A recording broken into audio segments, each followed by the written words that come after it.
L'école t'a appris à obéir, la religion t'a appris à te soumettre, tes parents t'ont transmis leur peur sans le savoir, la télévision t'a dit quoi penser, les gouvernements t'ont dit quoi croire, et les réseaux sociaux t'ont donné l'illusion que tu choisissais. Ceux qui ont osé questionner, on les a appelés les fous. Ceux qui n'ont pas voulu vacciner leurs enfants ont été extrêmement jugés. Ceux qui mangeaient différemment étaient moqués. Ceux qui parlaient de la spiritualité étaient sectaires. Et ceux qui cherchaient ailleurs étaient des complotistes. Et pourtant, les pesticides dans nos assiettes, c'était vrai. Les scandales dans les religions, c'était vrai. Les médicaments qui tuaient, c'était encore vrai. Et les mensonges des gouvernements, c'était vrai aussi. Alors je vais vous poser une question, et vraiment une seule. Si 99% des gens pensent pareil, est-ce que ça veut vraiment dire qu'ils ont raison? Bienvenue dans cet épisode.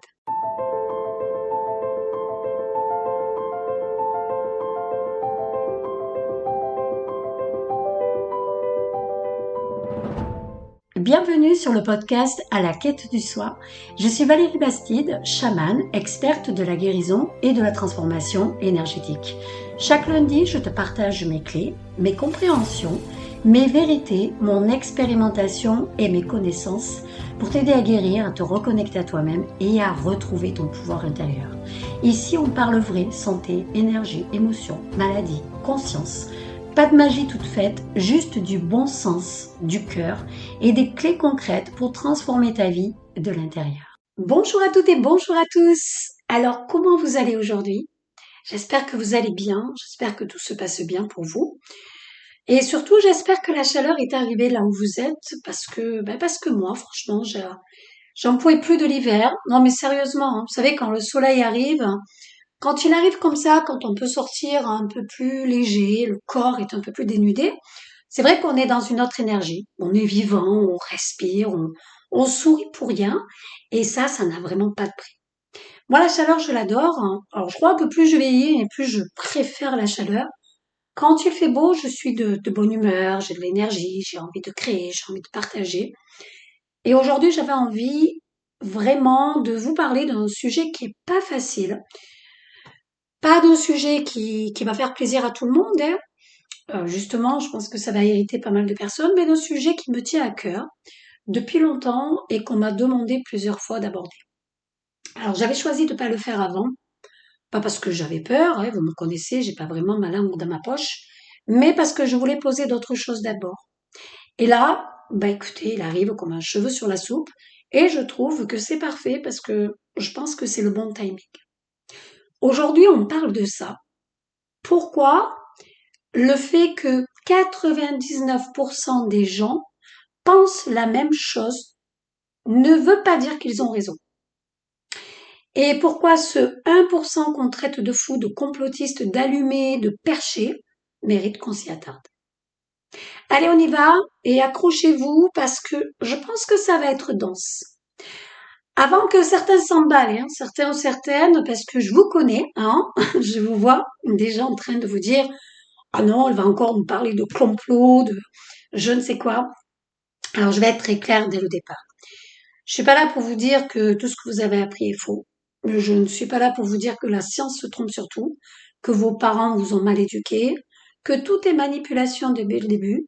Ce n'est pas ça du tout. Et d'ailleurs, aujourd'hui, il est hors de question que je dépose mon énergie à ce niveau-là parce que c'est vraiment pas le but, justement. Ce que je dis, c'est quelque chose de beaucoup plus simple et de beaucoup plus honnête que ça. C'est juste, finalement, c'est juste ça. Ce n'est pas parce que 99% des gens pensent la même chose que ces 99% ont forcément raison. Voilà. Ça se résume à ça, en fait. Et, et à l'inverse, ce n'est pas parce qu'une personne dit quelque chose d'inhabituel, quelque chose qui sort de la norme, hein, que cette personne a forcément tort.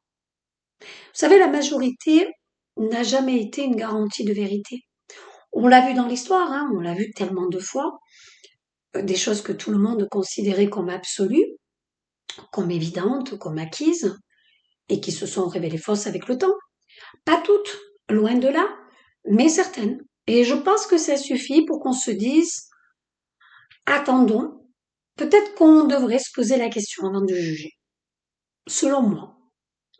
Et c'est tout ce que je vous demande en fait, juste ça. Le bénéfice du doute, pas croire les yeux fermés, pas rejeter automatiquement, juste se poser la question. Alors, parlons de ce fameux système. Ce qu'on appelle la matrice, et je sais que ce mot fait sourire certains, je sais qu'il y en a certaines qui vont se dire, allez, elle va nous parler de la matrice. Ah ben oui, je vais vous parler de la matrice. D'ailleurs, c'est le but de mes épisodes, d'ailleurs, parce que c'est le mot qui correspond le mieux finalement, à ce que je veux décrire et ce que je vous décris dans mes épisodes. Alors, que je vous explique. Le système dans lequel on vit, que ce soit l'école, que ce soit le travail, que ce soit la retraite, que ce soit la télévision, que ce soit les religions, que ce soit les institutions, il a été construit d'une certaine façon. Et pour fonctionner, ce système a besoin de quelque chose de très précis. Il a besoin de personnes qui ne remettent pas en question. Des gens qui suivent. Des gens qui font ce qu'on leur dit. Des gens qui, quand une personne sort du rang, le juge. Parce que ça rassure le groupe. Je pense que vous avez déjà remarqué ça. Depuis le Covid, je pense que c'est le cas. Si jamais vous n'avez pas peut-être prêté attention dans vos années antérieures, une personne dans votre entourage qui mange différemment, qui est peut-être végan, qui élève ses enfants différemment, qui a décidé de ne plus scolariser ses enfants dans le système éducatif, qui ne vaccine pas, qui fait de la spiritualité, qui ne regarde plus la télé et hop, il se retrouve sur le banc des accusés, clairement. À l'heure d'aujourd'hui, c'est vraiment d'actualité. Vous savez, c'est des petites phrases bizarres, celui-là, il est dans une secte. Ah, celui-là, je l'adore. Non, les amis, les sectes, oui, ce sont des personnes qui sont possédées. Bien sûr que c'est noir, c'est glauque, bien sûr. Mais on ne peut pas mettre cette phrase à tout va. Ils croient n'importe quoi, ça aussi, on l'a déjà entendu, et puis j'en passe. Et je dis pas que c'est organisé par des gens dans une pièce sombre qui tirent des ficelles. Je dis que c'est un système. Et les systèmes n'ont pas besoin d'être pilotés pour se perpétuer. Ils tournent tout seuls, en fait. Parce que les gens à l'intérieur les font tourner sans s'en rendre compte, sans se poser de questions, puis ils aiment ça. Puis pour eux, c'est normal. Et aujourd'hui, honnêtement, alors, je vais vous demander d'être honnête. Est-ce que vous pouvez me dire, la main sur le cœur, que vous faites encore confiance à 100% à ce qu'on vous dit à la télé? Est-ce que les scandales qu'on a vus dans les gouvernements, dans les religions, dans les labos pharmaceutiques, est-ce que tout ça ne vous a pas au moins fait douter une petite seconde? Je vous demande pas de tout jeter, hein. Je vous demande juste d'ouvrir une fenêtre. Alors, maintenant, la vraie question. Parce que c'est pas suffisant de dire les gens sont conditionnés. Oui, ben, ça c'est facile à dire. Et puis ça n'apporte aucune réponse et puis c'est pas intéressant. Ce qui m'intéresse vraiment, c'est pourquoi. Pourquoi ce conditionnement tient aussi bien? Pourquoi des gens qui commencent à sentir que quelque chose cloche continuent quand même à rester dans le système? À l'heure d'aujourd'hui, on a des personnes à qui on leur apporterait la preuve A plus B devant leur nez. Tu sais, 1 plus 1, ça fait 2, quoique même, on pourrait peut-être se poser la question, mais bref, on s'en fout. Mais c'est pas pour autant qu'ils vont vous croire. Vous voyez? Et la réponse, elle est simple. Déjà, premièrement, c'est la peur. Et deuxièmement, la compréhension se fait par soi-même, les amis. C'est pas parce que vous leur dites, et parce que justement ce que vous dites est vrai, que forcément ils vont vous croire. Parce que ça ne marche pas comme ça. Mais, grosso modo, ce qui drive like 99% des personnes, c'est la peur. C'est la peur, alors c'est pas la peur spectaculaire, hein, c'est pas la peur des films d'horreur, non. C'est la peur silencieuse, c'est la peur inconsciente. C'est une peur qui est tranquille en fait. C'est la peur de se tromper, la peur d'être différent, la peur d'être mis à l'écart, la peur du regard des autres, de plus être validé, de plus être accepté, de plus être aimé. C'est la peur du vide. Si tout ce en quoi finalement on croyait s'effondre d'un coup. Et ça fait très peur. Parce que, réfléchissez, remettre en question ses croyances, ce n'est pas juste changer d'avis sur un sujet. C'est remettre en question ce que vos parents vous ont transmis, ce que vos grands-parents croyaient, ce que votre famille, votre communauté, Votre religion vous a enseigné depuis tout petit. Et ça, c'est énorme. C'est déstabilisant. C'est douloureux même. Et ça se comprend. Et le cerveau humain par nature, c'est vrai que il préfère la stabilité à la vérité. Il préfère rester dans quelque chose de connu, même si ce connu est inconfortable, plutôt que de plonger dans l'inconnu. Il va vous garder en sécurité. Il vous empêchera de sortir de votre zone de confort. Le confort du conditionnement, en fait, c'est ça. Ce n'est pas de la bêtise, c'est de l'humanité. Parce que ce conditionnement, il vient pas de nulle part. Il a des sources et je veux qu'on les regarde ensemble sans jugement, juste avec honnêteté. On va parler de l'éducation. Depuis tout petit, on t'apprend quoi? On t'apprend à obéir, lève-toi à 7 heures, mange à 7 heures, apprends ce qu'on te dit, ne pose pas trop de questions, ne dérange pas, sois sage. Et si tu poses trop de questions, t'as déjà entendu, oh là là, celui-là, il est chiant. On l'a tous entendu. On le met dans le coin, on le punit, on lui fait comprendre que questionner, c'est pas bien. Pourquoi? Parce que les adultes savent mieux que toi. L'école, et je ne dis pas ça contre les enseignants parce qu'honnêtement, ils font un boulot de dingue avec rien, mais le système scolaire a été construit historiquement pour former des travailleurs, pas des êtres libres et pensants. Des gens qui respectent les règles, les horaires et qui font ce qu'on leur demande. Et ça, c'est documenté. Ce n'est même pas une théorie. Et le résultat de tout ça, c'est quoi? Des générations entières qui confondent obéissance et intelligence. Des gens qui pensent que parce qu'ils ont eu de bonnes notes, ben en fait, ils pensent juste. Alors que les bonnes notes, ça mesure quoi? La capacité à reproduire ce qu'on t'a dit de reproduire, rien de plus. Moi, personnellement, bah, j'étais nulle à l'école, hein, du CP jusqu'à la fin collège. Hein. Mais alors, vraiment, vraiment, vraiment, vraiment, rien ne résonnait. Rien ne m'accrochait.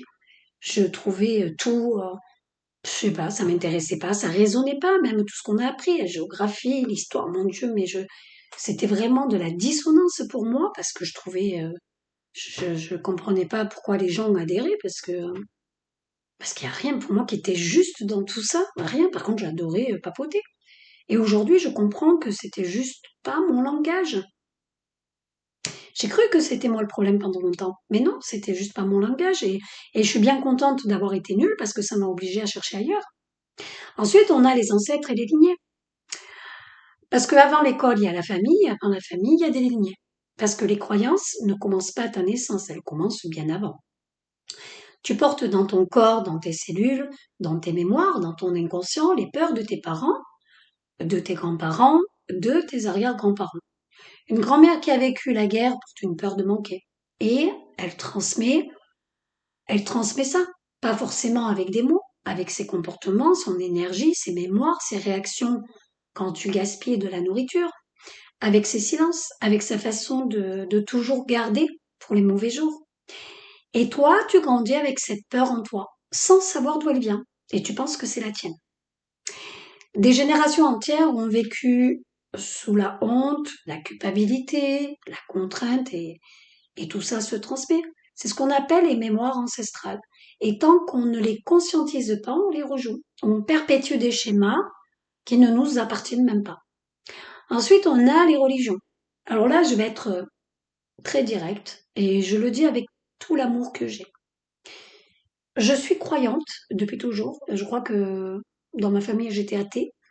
Enfin, avec mes parents, profondément croyante. Mais alors vraiment, je pense que ce qui est important de dire, c'est que il y a une différence énorme, une différence abyssale entre la foi, ce lien intime et personnel avec quelque chose de plus grand que soi, et la religion comme institution de contrôle.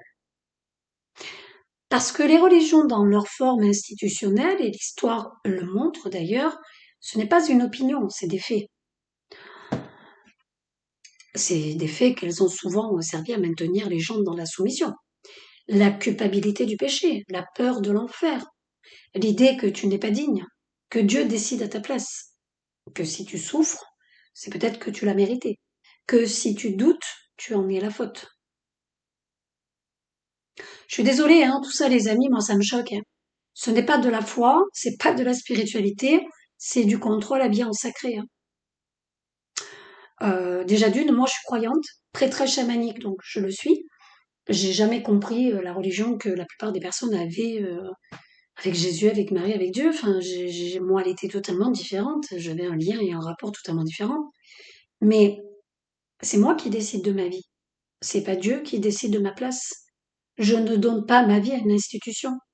Je me connecte au divin à ma façon sur mon chemin avec mon âme, et ça, personne ne peut me l'enlever. À un moment donné, je pense que c'est normal de se dire que si tu donnes ta vie à Dieu et que Dieu décide à ta place, qu'il y a un problème. En plus Dieu. Alors, je sais qu'il y a beaucoup de personnes qui me disent oui, mais tu te rends compte la Bible. Oui, parce que tu l'as lu en entier. Alors la Bible ou les autres, hein, parce que dans toute forme de religion, finalement, l'histoire est la même. Hein, il n'y a que les acteurs qui sont différents. Est-ce que vous l'avez lu en entier? Est-ce que tu as lu la Bible en entier? Par exemple, la Bible? Bah, si tu me dis oui, alors je suis désolée. C'est que tu n'as pas lu vraiment ce qui était écrit. Parce que si tu lis vraiment la Bible, excuse-moi, il y a des passages qui dérangent quand même. Hein. Enfin, il y a des passages qui te font bien comprendre que on n'est pas dans l'amour de Jésus, de Marie et de Dieu. Enfin, voilà. Donc si tu l'as pas fait, lis la Bible en entier. Moi, petite, j'ai fait toutes mes communions. C'est ma grand-mère qui m'a inculqué la religion. Je voulais rentrer dans les ordres, hein, clairement. Mon père a dit, bon, quand tu seras ado, on en reparlera. Mais j'étais vraiment conditionnée là-dedans. Bon, il y avait un appel aussi très chamanique, mais je devais le comprendre. Bref, je ferai un épisode entier là-dessus parce qu'il y a vraiment beaucoup à dire. Mais voilà, l'idée est là. Les traditions et tout ce, c'est comme ça qu'on fait. Non. Et puis, il y a tout le reste. Parce que les traditions, c'est pareil. Donnez-moi une tradition tradition qui est saine. Je sais pas. Donnez-moi une tradition saine. Voilà, il y a beaucoup à dire à ce niveau-là aussi. Alors oui, il y a des événements qu'on va vivre qui mettent en joie des familles. Mais si vraiment on connaît l'origine, je peux vous dire que la joie n'y sera plus. Ce sera plus du dégoût. Bref. Et puis il y a tout le reste. Alors j'en dis et j'en dis pas trop parce qu'en fait j'en ferai des épisodes, les amis. Il y a tout le reste, ces petites phrases qu'on entend depuis l'enfance. C'est comme ça qu'on fait dans la famille. Ça ne se fait pas. Qu'est-ce que les gens vont penser? Cette pression sociale invisible et permanente qui fait qu'on rentre dans le rang sans même s'en rendre compte. Donc tu te maries parce que c'est l'étape logique, tu as des enfants parce que c'est ce qu'on fait à un certain âge, tu travailles dans un truc stable parce que c'est plus sûr, tu parles pas de certains sujets à Noël parce que ça fait des histoires, tu votes comme ton père a toujours voté, tu manges ce qu'on t'a appris à manger et tu penses comme ton groupe pense. Et tout ça, bah c'est pas de la liberté, c'est de la conformité. Et la conformité dans un monde qui a besoin que tu te poses pas de questions, c'est exactement ce qu'on attend de toi. Donc ça fait de toi un bon élève. Et maintenant, parce que j'entends déjà certains dire, oui, mais elle dit n'importe quoi. Ben écoutez, regardons les faits. Alors pas des théories, hein. À l'heure d'aujourd'hui, on parle de faits, parce que tout a été prouvé. Alors, si tu veux plus de preuves, va aussi sur Telegram, parce que depuis le Covid, c'est là-bas que tout est partagé. Pendant des décennies, on nous a dit que la nourriture industrielle était sûre. On est OK. Et ça a été testé et approuvé, les amis. Hein. Et ceux qui disaient attention à ce qu'on mange, qui lisaient les étiquettes, qui refusaient de donner certains produits à leurs enfants, on les appelait quoi? Des hystériques? Des bobos? Des complotistes? Ah, je suis désolée, aujourd'hui on sait. On sait que les pesticides, ce que font les pesticides dans notre corps, on le sait. On a fait le tour. On sait que les additifs alimentaires font ce qu'ils font au cerveau des enfants. On sait que les sols qu'on arrose de produits chimiques depuis 50 ans sont morts. On sait que notre alimentation est directement liée à nos maladies. Ça, c'est dans les études, c'est documenté, c'est plus une théorie. Mais il y a aussi, par exemple, les crèmes qu'on nous vendait comme miraculeuses, vous vous rappelez? Ils sont remplis de parabènes, de perturbateurs endocriniens, de métaux lourds. Nos chercheurs nous confirmaient que c'était bon. Vous vous rappelez celles qui alertaient ou ceux qui alertaient celles qui alertaient on pensait que c'était des fous et des folles. Est-ce que vous vous en souvenez de ces gens? Aujourd'hui, on lit les étiquettes différemment.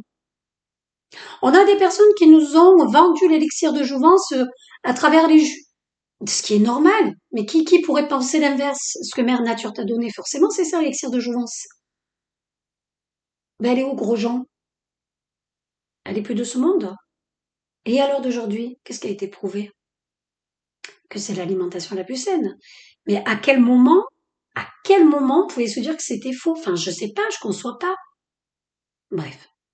Les médicaments validés par les instances officielles, mis sur le marché, vantés par les médecins et retirés 10 ans plus tard parce qu'ils rendent malades ou qui tuent, les conflits d'intérêts entre les labos pharmaceutiques et organisés de santé. C'est pas de la théorie du complot, hein, vous venez de le vivre. C'est dans les journaux, c'est dans les procès, c'est dans les enquêtes parlementaires. Les tests médicaux sur des populations vulnérables, les scandales dans les institutions religieuses, des décennies d'abus couverts et ceux qui parlaient qu'on faisait taire. Je dis pas tout ça pour faire peur, je dis pas tout ça pour vous déprimer, au contraire, je dis ça pour qu'on soit honnête ensemble sur une chose. Ce qu'on appelait complotistes, fous, allumés, dangereux, perchés, tout ce que tu veux, certains d'entre eux ils avaient juste quelques années d'avance sur la conscience collective. Pas tous, loin de là, et c'est bien dommage, mais certains.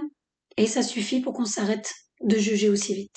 Alors moi, je vais vous le dire, c'était juste des personnes qui étaient canales, qui avaient cette capacité extrasensorielle du clair connaissance. Voilà. Pour tous ceux qui sont canales, qui sont venus poser des grosses pierres. Alors, je vais vous en citer d'autres que vous connaissez, Coluche, Balavoine, je sais pas si ça vous parle, Michael Jackson, Marilyn Monroe, et on pourra en citer plein.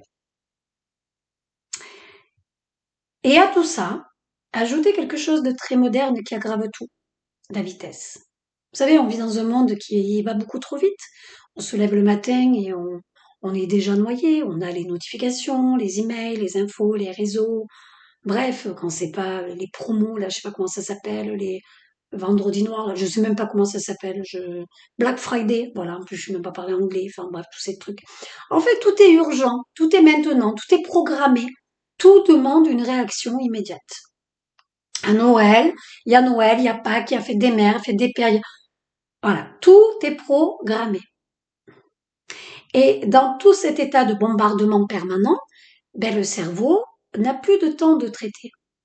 Il réagit, il pense plus. Il réagit, il avale sans mâcher. Il juge sans réfléchir. Les réseaux sociaux, et j'en ferai un épisode entier, je pense qu'un ne suffira pas parce qu'il y a vraiment trop à dire là-dessus. Les réseaux sociaux ne vous montrent pas ce qui est vrai.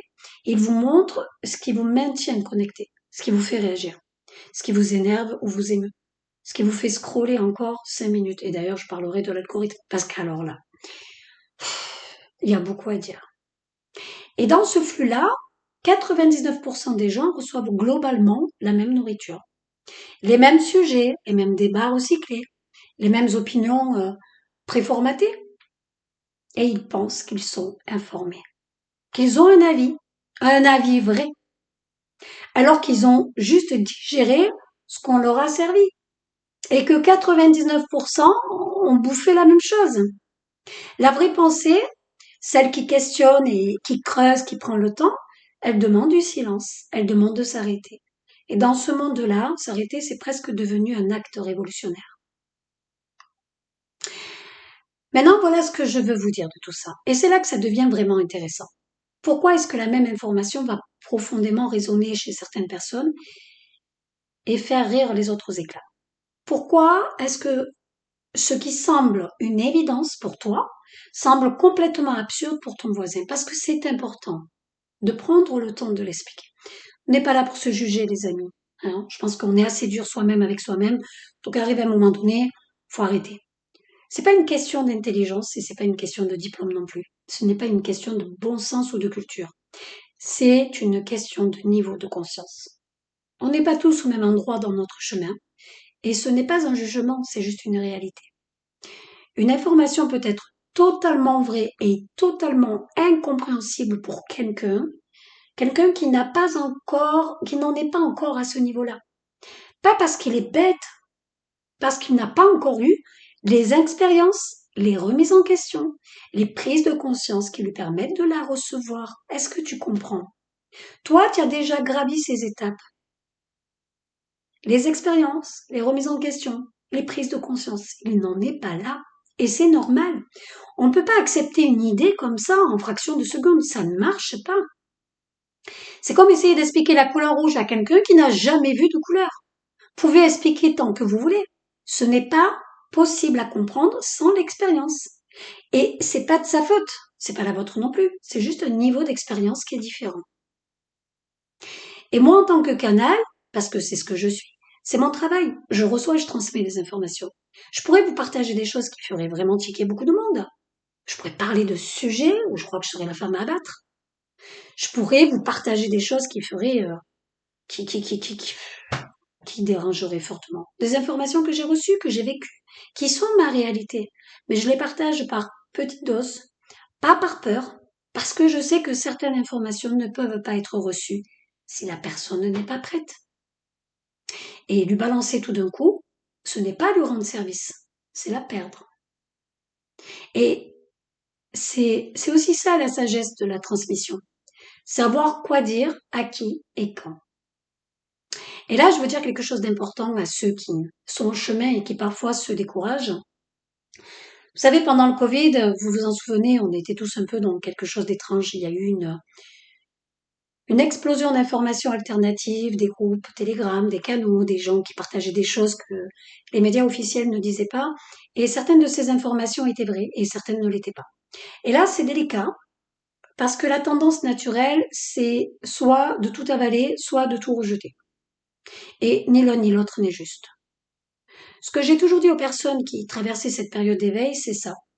Ce n'est pas parce qu'une personne partage une information sur un groupe Telegram ou autre qu'elle est forcément vraie. Mais ce n'est pas parce qu'elle vient d'un canal alternatif qu'elle est forcément fausse non plus. En fait, la vraie question, c'est toujours la même.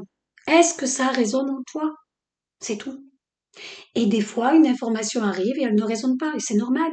Il y a des choses qu'on entend, qu'on met de côté, et qui reviennent 3 mois plus tard comme une évidence absolue. Parce qu'entre-temps, on a vécu quelque chose, on a eu une conversation, on a lu un truc, on a eu une expérience. Et soudain, ce qui semblait flou devient limpide. Vous voyez comment ça marche? L'éveil ne fonctionne pas comme un interrupteur qu'on allume d'un coup. C'est un processus, c'est une accumulation, c'est un chemin. Et du moment que tu commences à te poser la question, juste la question, tu es déjà en marche. Tu es déjà en état d'éveil. Et c'est ça. Et ça, je vais te dire, c'est énorme, mais vraiment énorme. Et il y aura des gens qui ne s'éveilleront pas, et ce n'est pas ton problème. Chacun chemine à son rythme dans sa vie avec ses expériences. Ton rôle, c'est pas de le convaincre, c'est juste d'être toi-même et de continuer sur ton chemin. Parce que n'oublie pas que tu es venu pour toi. Et là, je m'adresse directement à vous, ceux qui m'écoutent depuis un moment, ceux qui cherchent, ceux qui se posent des questions, ceux qui partagent des choses et qui se prennent des commentaires qui font mal. Vous connaissez ce truc, vous partagez quelque chose qui vous tient à cœur, quelque chose que vous avez vécu, ressenti, expérimenté, et hop, le petit commentaire, c'est du style, c'est n'importe quoi. T'es dans une secte. 500 personnes qui se moquent de toi. Et ça fait quelque chose, oui. Ça fait quelque chose même quand on est solide, parce qu'on est humain. Mais voilà ce que je veux vous dire. Ce que vous vivez dans ces moments-là, c'est juste un écart de niveau de conscience, c'est tout. C'est pas de l'intelligence. L'intelligence, c'est de la conscience, les amis. Ce n'est pas la preuve que vous avez tort. Ce n'est pas la preuve que vous êtes perdu. C'est juste que vous n'êtes pas sur le même canal. Vous n'êtes pas branché sur la même onde. Et une personne qui n'a pas la télévision ne peut pas regarder votre émission. Ce n'est pas de sa faute, ce n'est pas de la vôtre. Donc arrêtez de chercher leur validation, arrêtez de vous épuiser à convaincre des personnes qui ne sont pas prêtes. Ce n'est pas votre travail. Votre travail, c'est de continuer, de grandir, d'avancer. Et les bonnes personnes sont celles qui sont prêtes. Il n'y a pas de bons et de mauvais, mais les personnes qui sont connectées, qui sont branchées à la même énergie que vous. Celles qui sont prêtes, elles vous trouveront. Et vous êtes là justement pour qu'elles vous trouvent. Toujours. Et je termine par ça, parce que c'est le fond de tout, la base, le point de départ de tout le reste. Dans un monde où on reçoit des milliers d'informations par jour, où tout le monde a un avis sur tout, où les algorithmes décident de ce que vous voyez, La seule vraie boussole que vous avez et que vous ayez, c'est vous. C'est votre ressenti, c'est votre corps. C'est ce petit truc intérieur qui dit oui ou non quand vous entendez quelque chose. C'est pas la peur, c'est pas la honte, c'est pas le groupe. Pas ce que vos parents pensent et pas ce que la télé dit. C'est juste vous.